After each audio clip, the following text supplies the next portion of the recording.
Welcome to our channel. Today we how to authenticate with Paychex employee portal securely, detailed guide step by step clearly. Open your web browser and go to the Paychex employee portal website. Look for the login button typically located at the top right corner of the home page.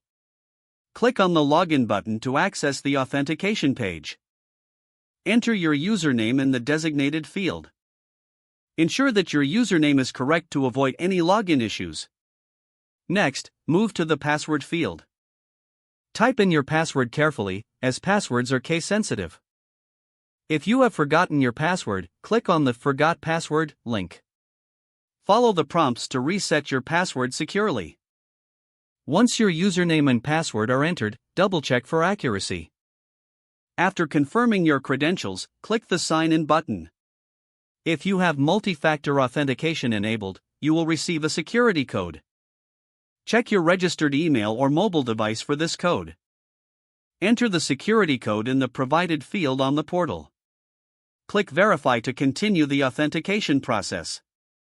If your login is successful, you will be redirected to your employee dashboard. If you encounter any errors during the login, check your username and password again. If issues persist, consider contacting Paychex support for additional assistance. Make sure to log out after your session to protect your information. Clear your browser cache and history for added security after logging out.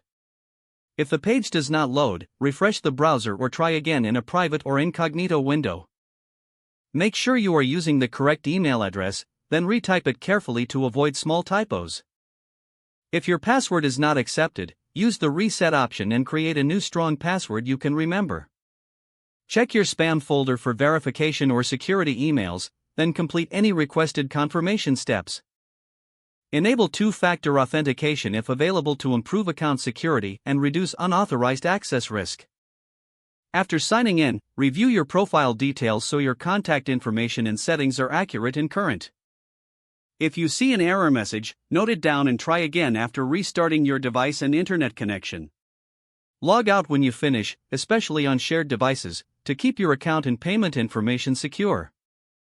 Don't forget to like this video and subscribe to our channel for more step-by-step tech guides.